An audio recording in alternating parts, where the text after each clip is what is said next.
Hello, it's Dr. Darnese. And did y'all see today that plantation burned? The big house burned, in Louisiana, a plantation called Nottoway Plantation has burned. That big house burned today, y'all. And it's funny because a lot of people who go visit plantations, they like to have their fancy events there and all, weddings and all kind of events.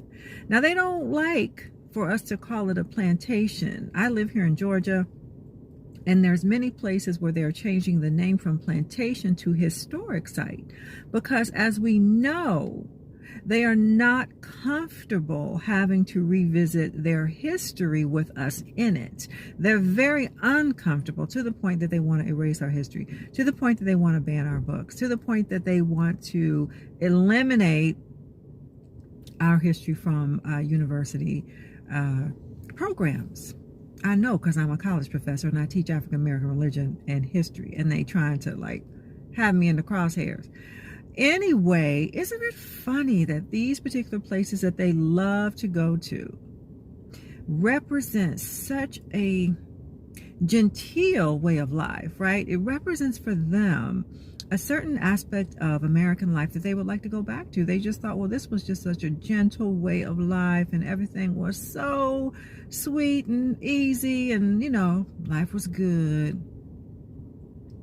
They were waited on hand and foot by us. Now, when we get ready to tell our story about that same location and that same big house, they can't stand it. For people who say they're patriots and they love their country, they don't want anybody talking about the full history of their country. Black people are such an inconvenient part of American history. That's why there's the pushback.